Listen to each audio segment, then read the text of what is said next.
Hello, welcome to another episode of Bunny Hugs and Mental Health here on YouTube. I'm your host, Todd Rennebaum. I've got a really incredible episode this week. It needs a little bit of setup. I'm speaking with Vanessa Burns, and in September of 2022, Vanessa's partner, they weren't married, but a partner of a long time, father of 5 of her kids, he went on a massive killing spree in the community of James Smith Cree Nation here in Saskatchewan, and he took a life in Weldon, Saskatchewan as well. I am speaking with Vanessa about abuse and living with her husband, her boyfriend, I'll say husband, for many years, and how that led up to this. And he also, by the way, injured 18 other people. He stabbed 18 other people on top of the 11 lives he took. One of the lives he took was Vanessa's dad and also his own brother. So it was a very big thing around here, especially in Saskatchewan, but just nationwide in general. He then went on a 3-day manhunt. He was eventually rammed off the road by police, and within not very much time in custody, he actually ended up passing away due to an overdose. He took a bunch of drugs just before the police grabbed him. So that is that story, and I'm speaking with Vanessa about all of that. So hang tight, because it's kind of a heavy one. So but without further ado, I give you Vanessa. Like, since the inquiry, have you been able to kind of relax and soak it all in, and or is it you're still heavily on your mind? I've been able to relax, yes, for sure. Oh, good. Finding out the things that we found out was closure. So, yeah. Right. From both, because there was the inquiry. I can't say that word. Inquiry about the whole day and about the events that happened and how things could have been prevented and stuff. And then there was also an inquiry. I think it was called an inquiry. I'm pretty sure it's inquest. I think there's an inquest. Yeah. Okay, an inquest about Myles's death. Yeah. So, but they both happened like last month. Yes. Basically. Okay. Yeah. So you're happy with how the inquest is about Myles. The inquiry is about the day. Is that right? I believe both of them are inquests. I'm just learning that too. I'm not even quite sure. So it's okay. So we're just learning that. Well, there's a difference between inquest and inquiry. I don't even know. Oh. I guess I just learned that too. Okay. So. Okay. So. Okay, I want to make sure I get this right. So, right.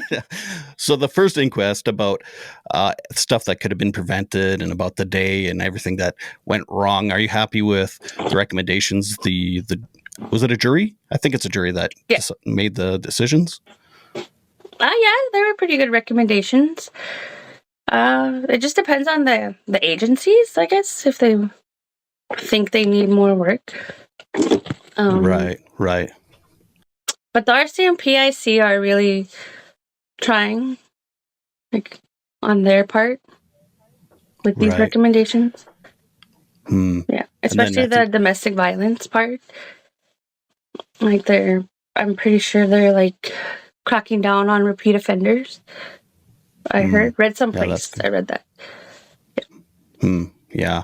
And like, because reading, it was like 2 days before the whole event happened, they actually had talked to him, but they had an old photograph, so they didn't realize they were even talking to him. Is that right? I believe that was his brother. They mistaken. Oh, I see. Because he gained a lot of weight, and there's lots of controversy happening there. So we don't really know what really happened that night. So. Right. But yeah, I think one of the results of the inquest was have more up-to-date photos of who you're looking for. Yes. Yeah, you can't just sneak out of situations like that. Yeah. A really outdated photo. Yeah, for sure. Yeah. Even looking at their SGI cards, right? Like, there's a way. Because you have to get that updated. So. Yeah, right. Or just go on their Facebook or. Yeah, for sure, right? Yeah. So I'm kind of more interested in your side of everything. So do you mind kind of like going way back and like how you guys met and yeah, kind of your relationship in the early years? We met back in early 2007, I believe. Such a long time ago. And we just kind of developed a friendship, just like hanging out. And there was no phones back then or no Facebook. So we just would phone each other like on landlines. So, and like meet up. We would drink a lot. So that was an issue to the beginning of our problems, I guess. Let's just say the drinking. Yeah. Right. And did you grow up on James Smith Cree Nation? Yes, pretty much. But he didn't. Him, back and forth. Back and forth. Okay. Mostly in the city, I believe. Yeah. Of Saskatoon. Yeah. Okay. So you guys knew each other because you probably had mutual friends and stuff. Our siblings were dating at the time. Our older siblings. Oh. So that's how we met. And yeah. Oh, okay. And he would come over and we just would hang out randomly, I guess, sometimes. And then that turned into, hey, this guy seems pretty good. And you start talking more often and he came around more often. Right. It's always good in the beginning, sometimes. Yeah. So at what point in the relationship did you start seeing some red flags maybe or things started to I don't know, when we started hanging around with like my family, he would get like jealous of certain people. That was a red flag. He'd get jealous? Yeah. He'd get jealous of your own family? Oh no, like in-laws, like if there was a new guy there. No, not my family, but like if there was a guy that was not related to my family there, he would get a little jealous over that. And we would argue about it, but not too much. And that was about the first red flag, but I didn't really think anything of it until years later. Right. Yeah.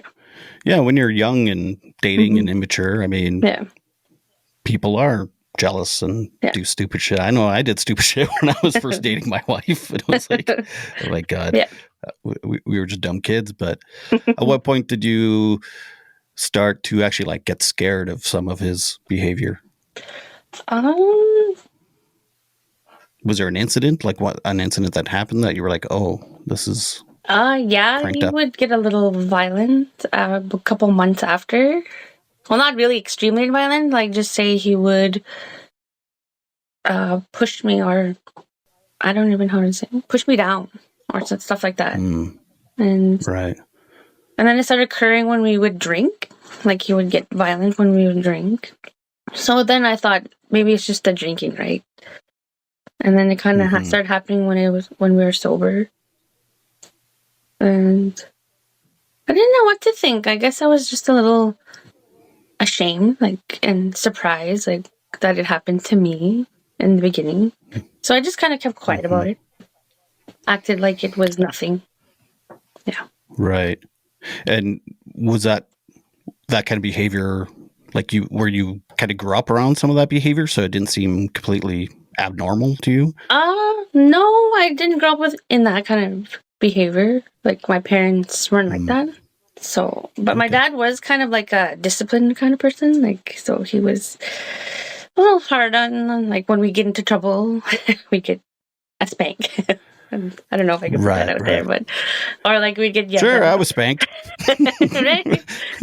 Different time. Got spanked back then. So, yeah, stuff like that. Hopefully Mom's not listening, but I remember her breaking a wooden spoon over our ass. Right? Or like in our culture, we like have to go pick out a willow. Right. Fetch me a switch. Yeah, I'd take forever. By the time I got back, he was cooled off. So yeah, sometimes I wonder like about domestic violence. Like I think it can happen to anybody. Like it doesn't matter Right. how you grow up. It's just like a man. It's just on the man, I guess. Like if they see a vulnerable woman, like she could grow up in a really nice background and still be in a domestic violent relationship. Because a man knows what Right. they're doing and they know how to manipulate and make a woman and they stay in those cycles. Also, too, like the residential school too is in my family, so that could be a link. I'm not too sure. So, yeah. Right. Yeah. Mm-hmm. Yeah. Being, yeah, the whole generational trauma thing. And yeah. Yeah, it's very complex, all of this stuff. And, right. so, yeah. And I'm glad people are starting to finally talk about this stuff and, starting to wrap their minds around it a bit. So, yeah. Was Myles, did he grow up around violence, or was his family in residential schools and stuff? His grandfather was, and I think it's like a cycle in their family. Like it came from that side and it just was passed down. Like, they didn't know it was wrong at the time. Like, some families think things are normal, but it turns out they're not. So I think, yeah, he grew not up that we're around making domestic excuses. violence, Yeah, yeah, and not that we're justifying or making excuses. It's just yeah. And I think a lot of people don't realize, like, being Indigenous, growing up in a residential school, people didn't raise their children because they were taken away. So then, when they grew up and started having kids, they didn't have a parent to, emulate or have to look up to. I guess you didn't have So then, all you've known was abuse and violence. So then and that's how it passes on. So, so a lot of my listeners are American, and I don't know if a lot of them understand exactly what residential schools are, but so when did he start getting to the point that, because I know at some point you started calling police and stuff on him, and he was also there and gone because he was going to jail at times and stuff. But you kind of stood by your man, I guess, as it was. I guess you could say that. Or did he? Well, I guess when he would go away for a while and he would come back from jail, were you ever tempted to say, like, just go, don't keep coming back? Oh man, there's lots of times, like so many times. Yeah. But he always wanted to make it work. Cause I don't know why. That's something I just don't understand. Why me? Like. I don't know. Well, something I don't. Were you his first serious relationship?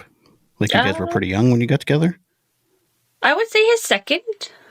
His first girlfriend kind of left the province. I guess that should have been the red flag. So, yeah. I suppose, yeah. Looking back, right? I guess, yeah. But he didn't really say much, like he didn't talk about her much. So, right. And he didn't say what happened. Yeah. So he would, like, do you know what love bombing is? I'm getting a little familiar with it as I learn about myself. Yeah. Yeah. So he would come back from jail and love bomb you, quote unquote. It'd be like, oh, baby, I miss you. I love you. And, I've changed. Would he say that kind of stuff? Oh, yeah, for sure. Like, I want to change. And I don't know, just really extreme. Like, I want to marry you. And I'm done drinking and fooling around. And yeah. He'd butter you up. And of course, you wanted to believe it. So then you're like, okay, I missed you too. And I mean, at this point, you have kids together. Was it 5 kids? Yes, we have 5. Eventually? Okay. Yeah. So yeah, I mean, you want your kid's father around. Yeah, for So sure. when he says stuff like that, then he comes home. Yeah, why not? Yeah. How many times do you know? How many times he kind of came and left and went back to jail, came back, and Cool.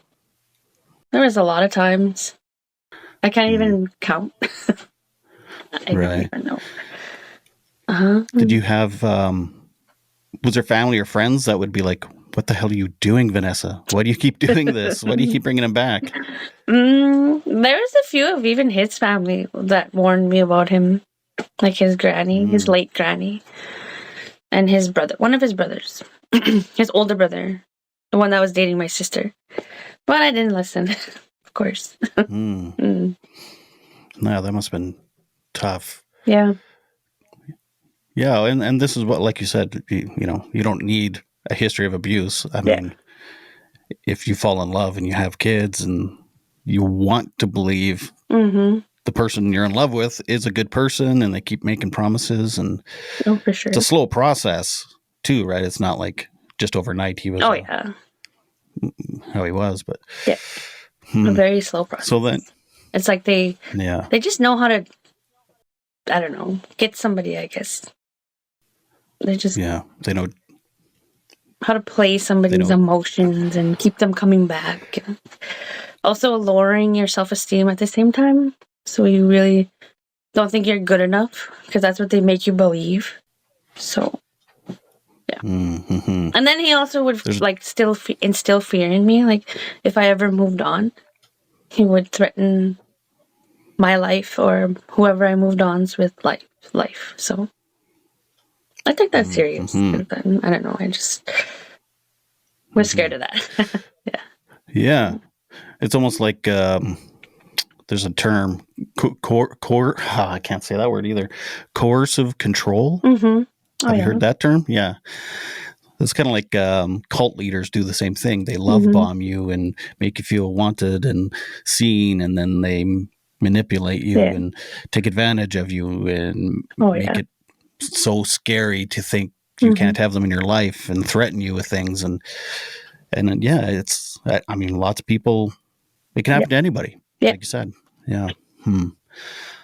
So that must have been intense, even having his own family tell you, like, oh yeah, I think about that now, and it's just so clear to me that they said that to me before, and I didn't listen.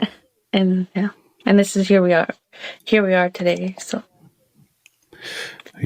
but also about all like that abuse stuff, like the residential school, I feel like it made my generation like submissive to accepting dysfunction and abuse and stuff like that. Like I just kind of just learned that too, like what submissive to abuse means. It's just like kind of like accepting this dysfunctional life. Like if you think back on my ancestors, like how they lived, they did not live with trauma or drugs or alcohol. So that's what we have to deal with today.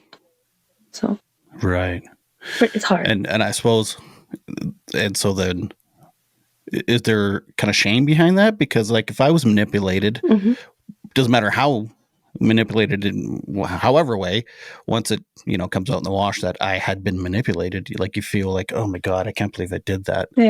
Or like I felt like such an idiot. But to have an entire generation feel that way as people, that must be terrible feeling. And then along with the shame comes anger and resentment and wow. Sorry, let me get my mind together here. This is why I edit. Okay. I edit because I constantly screw up. I'm usually really nervous on these, but today I'm actually not. So weird. You're not nervous. No, but I am. Huh. Usually I am, but yeah. It's my good looks. Your vibes. Yes, my vibes. The fact that you're not like a media outlet. Well, like, the media, like I normally talk to like global news and stuff like that. So, yeah. Have you done a lot of interviews for the media? I've done a few, yeah. So I guess moving on to, do you mind talking about the day of or the leading up to the day?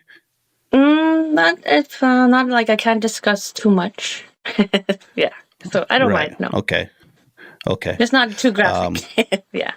Right. Mm-hmm. I think I read it was the 2 days before the big event. Mm-hmm. He took your vehicle and tried to run you over. Is that right? Yeah, kind of. Yeah, I wanted to go home that day, so I think he was already just coming up with something to get mad at me about. That's how it all started, and then he found a reason to get mad at me. Then he kept egging me on, and by the time like I was already sick of like how he like always talked to me like that, like so I kind of like punched him first, and then we kind of just ruffled down the road, and he rolled up his scale and made it into a pointy object, and then he hit me with it repeatedly as I was driving. Sorry, he rolled up a what? Scale? A scale, like a drug. Oh, okay. Like even a food scale. Let's just say food scale. I don't even think those are drug scales. They're food scales. Right. And anyways. Just dealers also use them, is all. Right? Yes. Anyways. So yeah, we were fighting down the road, and then we got to Damien and Sky's approach, and that's when I fell out, and then that's when his mom came running. Well, I honked the horn too at the same time before I fell out, and he was trying to trying to choke me with his knee, like trying to get me out of the driver's seat so he could take my vehicle. But I opened the door and I slid out really fast, and then I seen his mom and I ran to her, and that's when he got back into my vehicle and sped up towards us really fast. Yeah. Me and his mother. So I thought he was going to hit us, but then he ended up slamming on the brakes. And then his brother came not long after. And then Damien. Yeah. Yeah. Okay. And I just went running into his car and locked all the doors, and he was going to hit his vehicle with my vehicle. But his brother yelled at him to stop. And he stopped. Mm-hmm. And then after that, he went off and did whatever he did. But at this point, where did you go? You left the community and you went somewhere else? Yes, I went to Saskatoon because he stole my bank card and my IDs. So I had to race back home before my bank closed because I had money in there, like my child tax, my rent money. Let's just say that was in there, and he took my cards, so I looked for them and they were gone. So I had an extra one at home. And so I raced back to Saskatoon and went to my bank. First place I went. Well, actually I went home first to get like a hat and sunglasses and So you guys actually lived in Saskatoon? Yeah. Oh, I thought you lived on James Smith. No, I do now, but I wasn't at the time. We moved there in the fall of 2021. I wasn't even supposed to move with him, but he moved us up there secretly. And yeah. So at this point, he's actually on parole, and he's not supposed to be around you. Yeah, and he was released on a Section 84. So I don't know what that is. He was eligible. He was eligible for that. Oh, okay. So that was closure too, like to learn that, because a lot of people were angry about that. Like, well, how did he get out? You know, but he was eligible. Mm-hmm. Did you know that he wasn't supposed to be around you? No, I didn't know that. He lied about that. Right. Okay. And they didn't even tell me either, like the parole board. So you're in Saskatoon. You're at home. You've gone to your bank and you're shutting everything down. At what point did you realize what was happening? Or at what point did you realize Myles was doing what he was doing? I don't know how to say it without sounding graphic, but how do you know he was? You know what I'm asking? Like on September 4th, or like assaulting people prior, because he was. They right, were the day before he was kind of going around beating up Yeah. people, right? Yeah. Okay, and you had heard about that? Yeah, I heard it through Sky Blue, like her Snapchats. So I was kind of shocked that he didn't get arrested, and I was kind of hoping he would get arrested. Because I couldn't sleep that night either. I thought they would come to my house and, beat me up. Well, not Damien, but Myles.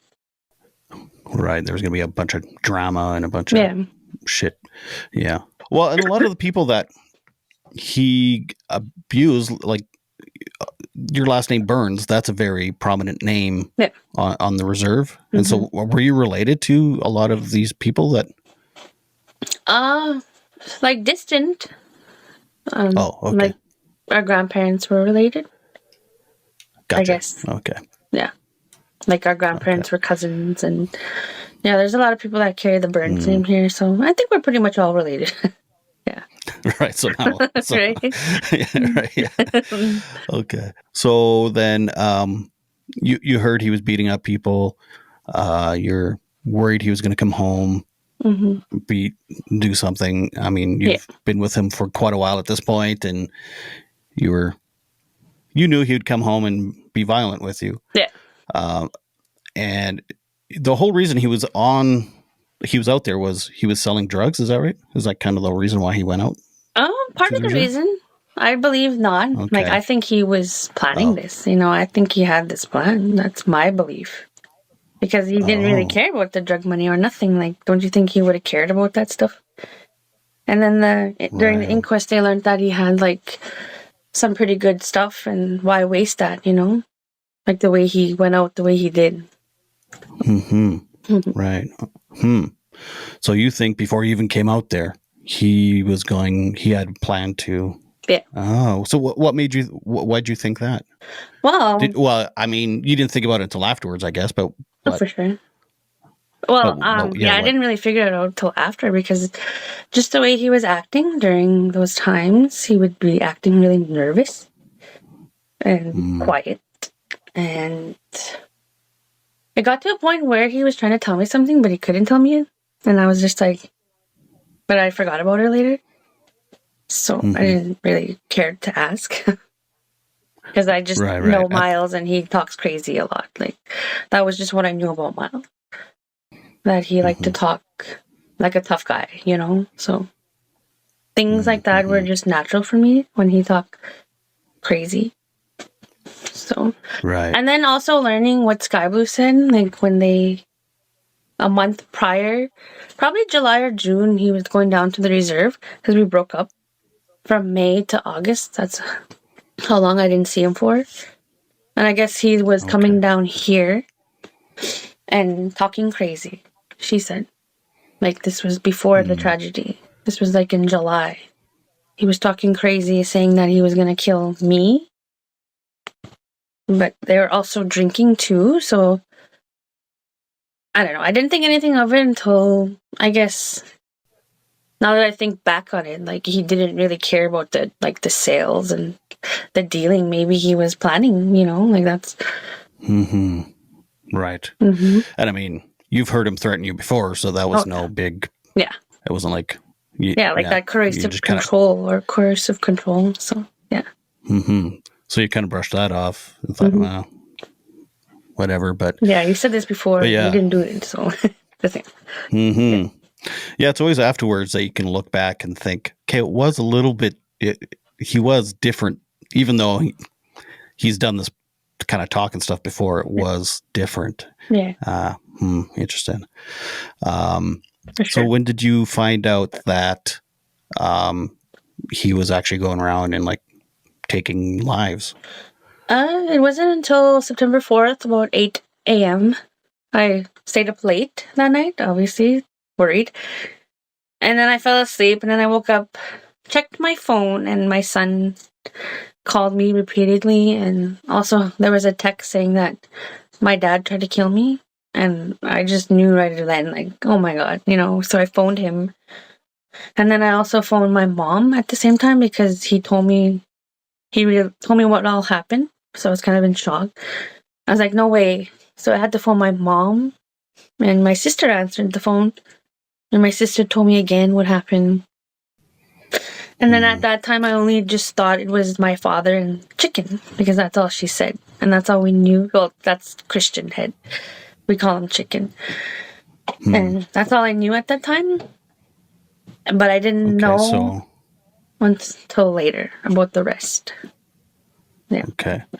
So for people that don't know, he kind of started this around 5:36 a.m. in the morning, went to your parents' house.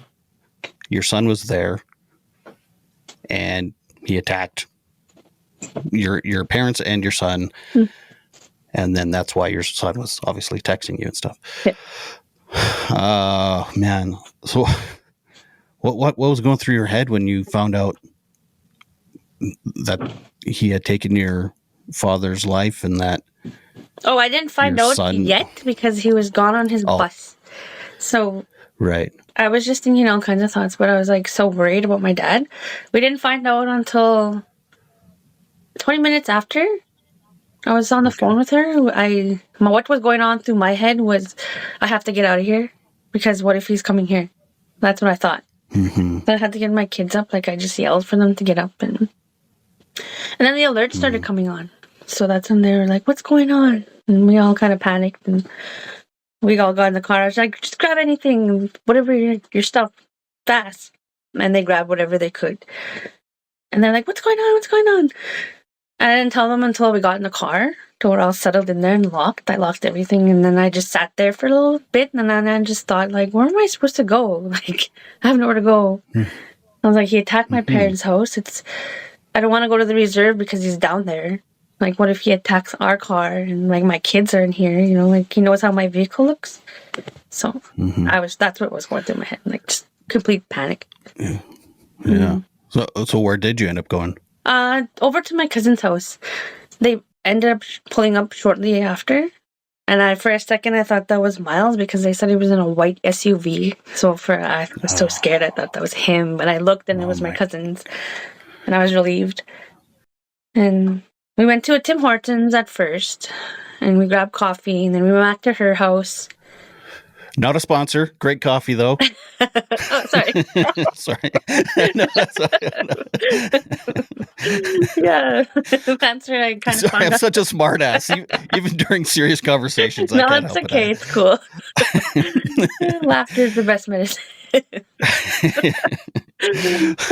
Sorry. You guys went to Tim Hortons. That's what I found out about my father. Yeah. There. So how'd you find out? My sister said that Barry confirmed it, that my Uncle Barry, because he was the one driving around the scenes and panicking, I guess, too, at the same time, because he didn't know what was going on. And he told us then that my father passed away. And we just all cried there, had a moment. And you told your kids? Yeah, they heard, because I had my sister on speaker. Oh, I see. Yeah. And they knew that it was because of their father? Yes. Ugh, man. That's got to be... Oh, man. Yeah, they were pretty sad. Yeah. Yeah, that's... Yeah. Talk about generational trauma now. I guess you have to worry about your kids. And so how do you do that? How do you go about making sure they have a normal life and normal children and they don't pass on this trauma? Oh, for sure. Kids? Like we've been trying to break this cycle for a long time, me and my own family. Like, I think if I didn't leave a lot of times, they would think that kind of life was normal. But they seen me leaving and then knowing that that's not normal. And my dad also had a lot to do with it too. He would talk to them about that, like saying it's not right to hit women. Like he would really talk to my boys about that. Because I would talk to them about it too, like seeing that they witnessed some things. And I would talk and ask them. And they're like, no, we're not like that. And I'm like, oh, that's good. And they would like brag, like Papa always talks to us like that, like told us that's not right.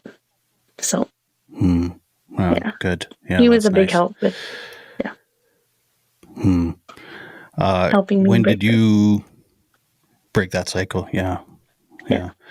When did you find out that there was like he was just going around and like Right. he was off the rails? When we were sitting at my cousin's house, like about as half an hour as we got there, that's when we started getting the messages that how much people he attacked and stabbed and tried to kill, and we were just in shock. And like we were sitting outside too because I couldn't sit inside. I was like, I don't even know, my anxiety was just high that day. Like I was, how would you say that? Like you're there but you're not there. Like you're like things didn't feel real to me that day. Right. And we would find out through family members like how many people he attacked, and then the stars airplanes were going by, and that's when it became real. Like this was unbelievable. And then the hospitals would post that they had a code orange, and that made it more real, that they were closed and no one could go there. And it was pretty shocking. And then the fact that my mom was in there and I couldn't go see her right away because I was kind of scared still because he was out there. Right. Yeah. Right. That's a good point. Your father passed, but your mother was attacked and injured. Is she like, has she healed from her physical wounds?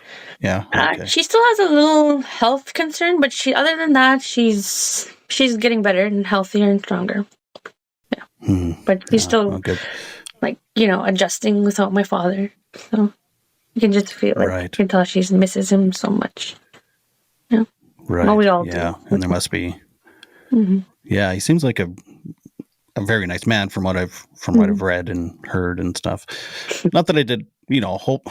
I try not to do too much reading before I talk to a guest because I kind of like to hear it from them. But yeah, everything I've read and heard, he sounds like he was just a good man. He was a school bus driver. He was like a pillar of the community. Yeah, for sure. And now your mother's also trying to loved his grandkids. Yeah. Does he? So do you have siblings with kids as well? Yeah. Like he's got lots of grandkids? Oh, he has more regular. There's only 3 of us, and he has a lot of grandchildren, so each of us have 5. So that's a lot of grandchildren. Well, no, my brother has 4. Sorry, I guess I jinxed him. There's one on the way, maybe. My sister just finally caught up to me. So that's what they get for teasing me. Me, I'm done. Better knock on wood. Just kidding. That's right.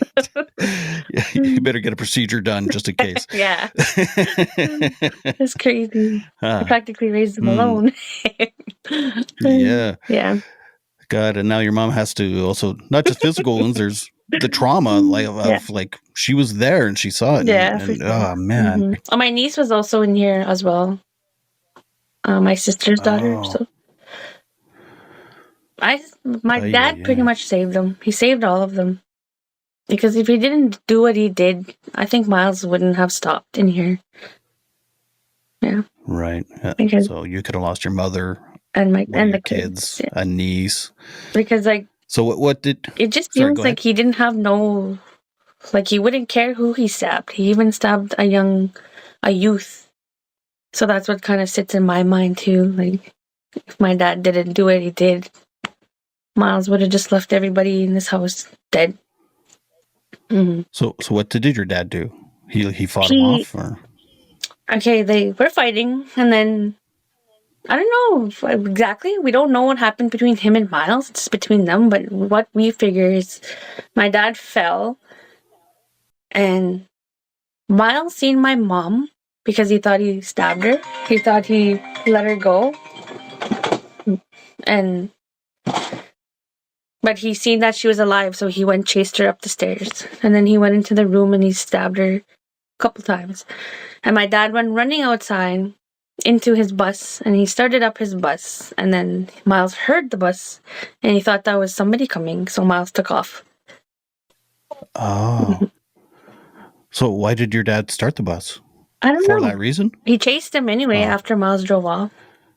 I think he was just trying to get Myles out any way he could.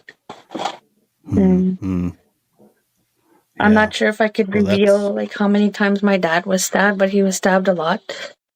And for him to have that much strength to get into a bus and go as far as he did, it was pretty strong of him. I'm so sorry that, man, I'm just so sorry that you've had to deal with this. And, yeah. And then Myles, it would sound like he was attacking people that had nothing to do with anything. He was just randomly going house to house. And did you think he was capable of something like this? Nothing that major, but I always thought maybe just me, like just myself. Not the way he did it, but honestly thought he would just hurt me. Right, which still kind of sounds fucked up, but I mean, I suppose that makes. But I'm sure a lot of women can see their partner hurting them, but not going on this spree of other people like that. It's just a shock. So he does this. It's like within a half an hour, there's like 28 different people that he stabbed. And then he goes missing, and there's a manhunt for him for days. What the hell is going through your mind? And how are you feeling while this is, he's already taken your dad's life and all these other people's lives? I was worried. I was laying low. Would you say you were hiding? Pretty much, yes. I was always in my hotel room. Okay. I would make sure no one said where I was, just in case. Because I just found out, in the inquest now, that I guess I was on his target list too. He had a list, I guess. And I was probably, they say, they're not too sure though, that I was probably his last victim. That's why he was going to Saskatoon to come and finish his mission. They call it a mission. Yeah, it's pretty crazy. So yes, I was really scared. And just also scared for putting people in danger around me. That's one thing too I was concerned for. Yeah. Yeah, that makes sense. Yeah. Or you have a really good feeling that he's coming for you. Yeah. So you realize that everyone around you must be in danger too if you're near them. So I just were hiding out pretty much in a hotel in Saskatoon? In Prince Albert. Oh, okay. And he had no idea where you were? No, I don't think so. Oh, okay. And your kids were with you, yes. I take it? Yes. Even the one that was at your mom and dad's earlier? Yes, he came and joined us. Well, he was there before me. I didn't get there until about 5 p.m. I heard a rumor Myles was in Saskatoon. I was like, I'm leaving. I gotta go. It was just a rumor though, so it wasn't true. Oh God, yeah. I remember the rumors over those 2 days, how many alerts did we get? It's like, if you see this vehicle in this area, if you warning. And then it was 3 hours later, it was completely different vehicle in a different area. It's like, holy shit, what is going on? Yes. It was a nationwide thing. It wasn't just a local thing. It was a massive thing. So when did you find out that he was detained or that he was caught? On September 7th. It was late in the afternoon. I didn't even find out by the cops. I found out by my family. The word just spread so fast. As the vehicles were passing, the witnesses, they're the ones that spread the word fast. So that's how I found out. I remember that. Because it was such a big deal, people, because he was pulled over on the highway, well, not pulled over, actually, he was kind of pushed off the road by the police. Everybody that drove by on either side had their phones out and were filming it and then putting it on social media That's so bananas to me, man. So that's how I found out that he was caught. Thanks to social media. Yeah. God. It's a different time we're living in. And then not long after that, he passed away. So then I found that out and through my family. And I went told these investigators because I had to go talk to them. And we kind of found out together there about everything. That he had gone. Yeah. Mm. And then they called and confirmed it. And then they confirmed it with me that he really did pass away. And I seen that in his last inquest. Like the high-speed chase and the maneuver that they did to take him off the road. And yeah, he died shortly after being arrested. So we saw that, and that was the closure for a lot of his family because they didn't know how he passed away. But now we know. So right. He had, I remember at the time there was rumors that he had eaten a bunch of cocaine. Is that kind of what they decided happened? I don't think he ate it. He snorted it, I'm pretty sure. Like within that time. They seen him moving something to his nose 3 times. Oh, I see. And they found it after, and that was the cause of his death. Yeah. And do you think that was, he tried to overdose? Oh, yeah, that's what they... Yeah. I think so, yeah. Because he was kind of talking... He wasn't, I wouldn't say suicidal, but I just think he just did that because his mission failed. So, that's what they say. Man, I can't imagine that kind of trauma in my community, in my family, my partner, my parents. I mean, it sounds like it's affected every ounce of your life. Doesn't matter where you turn, someone will, it's, yeah. So I think it impacted a lot of our lives around here. Even the first responders. For sure. Like, yeah. A lot of them I can imagine, retired. And, yeah. Well, yeah, it was like 3 or 4 days in a row of just high alert. Yeah. First responders, police, everybody. Yeah. I kind of skipped the part where, so for a while, they thought his brother Damien was with him and was part of this mission. Eventually, they found him passed away too as a victim. Yes. Did you think he was part of it too? At first, like when you heard the reports? I was shocked. Like, I was like, no way. Like, he can't. But at first, yes, I thought. But as we went to the hotels in the evening, a lot of survivors' families were there. And they would talk and say that a lot of them didn't see Damien with Myles. Even my mom said that. She said, I didn't see Damien. And she looked in his vehicle and she only seen Myles. By the nightfall, we knew Damien wasn't with Myles. We were just wondering where he was. Eventually, he was found in a field where he had succumbed to his wounds. Yeah. Yikes. How do you deal with this trauma now? I suppose right after, it's a different, you treat it differently than, because it's been about 1.5 years now. But right after it happened, how did you kind of deal with this trauma? At first, was there professionals? Well, yeah. About a couple months after, I reached out to a therapist that was offered to us. They sent in a bunch of mental health teams to come in. Just sit and wait, I guess, for people to come to them. They didn't force it upon anybody. It was just up to them. And I just needed to talk to someone, right? Because I don't know how someone cannot reach out. Like, how could they just not reach out with this tragedy? Like, it was bugging me every day. So I reached out to a therapist, and she really helped me throughout that time. I was still a mess, though, grieving. I cried pretty much every day.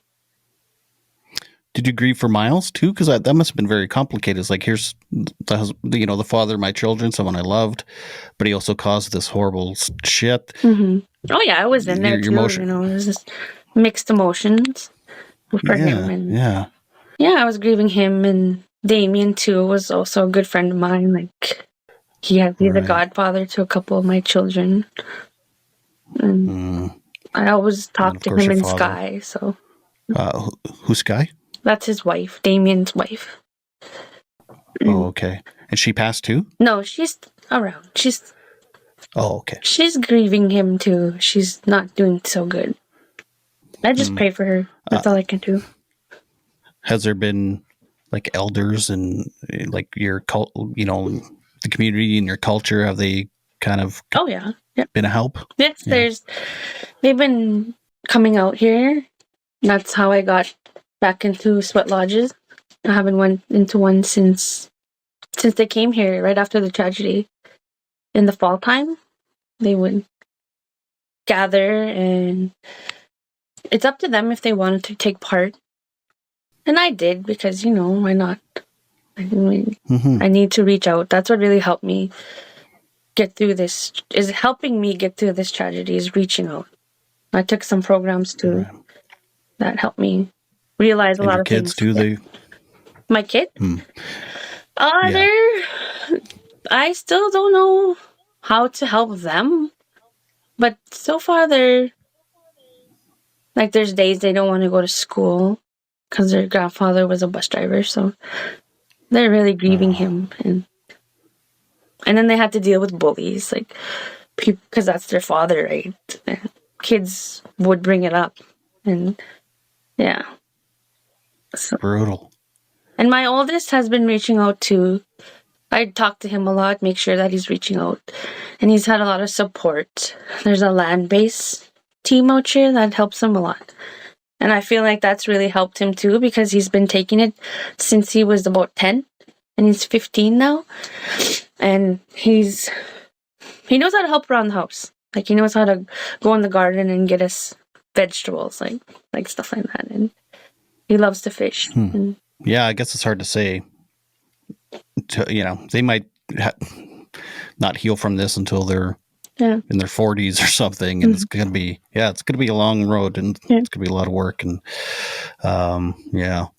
that's something I've learned too through my healing process. Like, I don't know if you know anything about me, but I'm in recovery of alcoholism and suicide attempts and stuff, and it's a long process. It's consistent. Are you smoking? No, I'm blowing my nose. Just blowing my nose. She went off camera. She's smoking or vaping or something. What?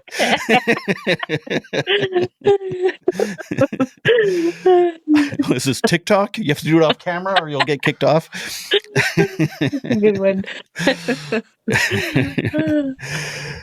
So did you purposely go back to your community after the event so that you could kind of be with the community and heal together, or was it just circumstantial that you went back? It was a bit of a few things to help my mom, because she wasn't able. Oh, right, of course. Yeah, she couldn't do a lot of things like clean up or cook, so I had to come in. And plus I was kind of scared, because I don't know, Myles knows people.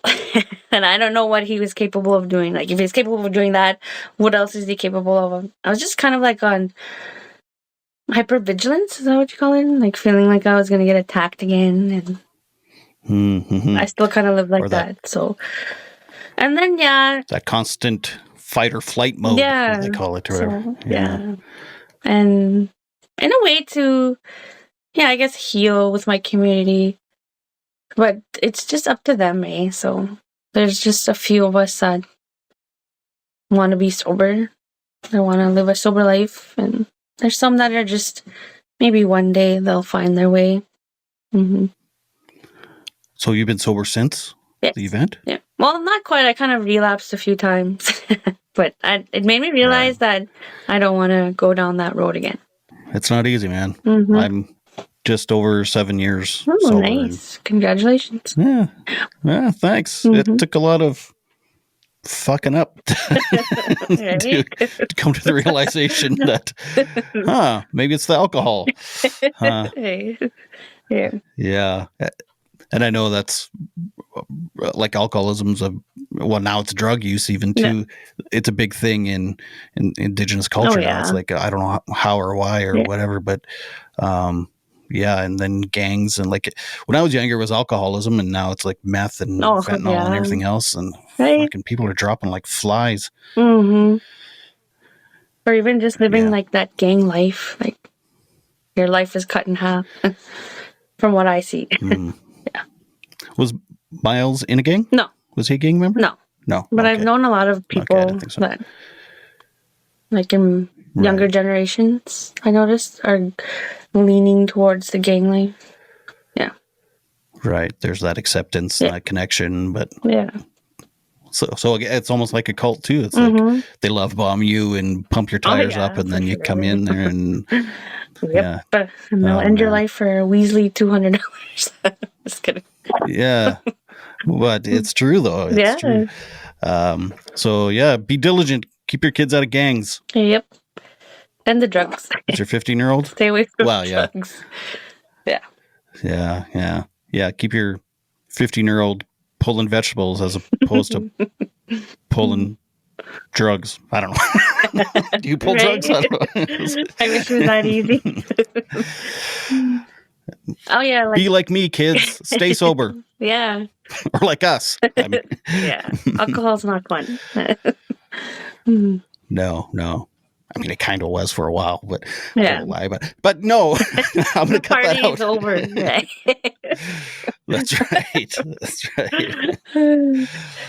What would you tell other women that are in abusive relationships? What could you tell them? I can't really tell them anything. Just kidding, because I was told everything and I didn't listen. I think the best thing you can do is like keep a record of the abuse. Like, even if you have to charge them, or even a friend, or even just keeping pictures, because you're going to get sick of it one day, and you're going to need that evidence, because he will use it against you to take away the kids or something. And just to be strong. Like, I know it's hard to be strong some days when someone's knocking you down. But I think the praying also helped me get through a lot of things. I prayed a lot. So what was it when other people told you, like, this guy's no good, get away from him? It just kind of makes you want to stay with them, in a psychological way. I don't even know how to describe it. You got to be careful what you say to them, because if you keep bashing their spouse, then they're probably going to get defensive, maybe. So, yeah. That's right. Yeah. Yeah, man. So it's very complex. And everybody's different. Yeah. Yeah, it is complex. I couldn't. Yeah. Right. So if you could say something to Myles today, if you had like 5 minutes with him, what would you say to him today if you could? 5 minutes. Oh my God. I'd first yell at him. Just kidding. I'm kidding. I just wish you had a chance in life so you didn't have to do what you did. I don't know what I would say. It's kind of hard. What would I say? Yeah, something like that. Like, in a way, you have empathy for him still. Yeah. It's not like...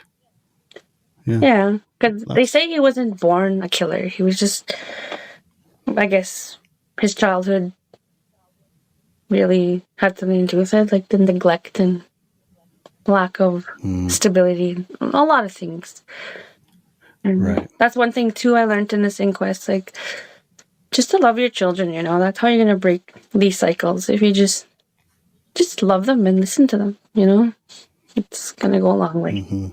And he faced a lot of rejection too in his childhood, so that's number one too, like accept your children. Be sure to subscribe and to like this video. You can listen on Apple Podcast and Spotify. This is Todd Rennebaum saying, make your beds and take your meds. Keep watching for more interviews with incredible people telling their stories of resilience and adversity with mental health and mental illness.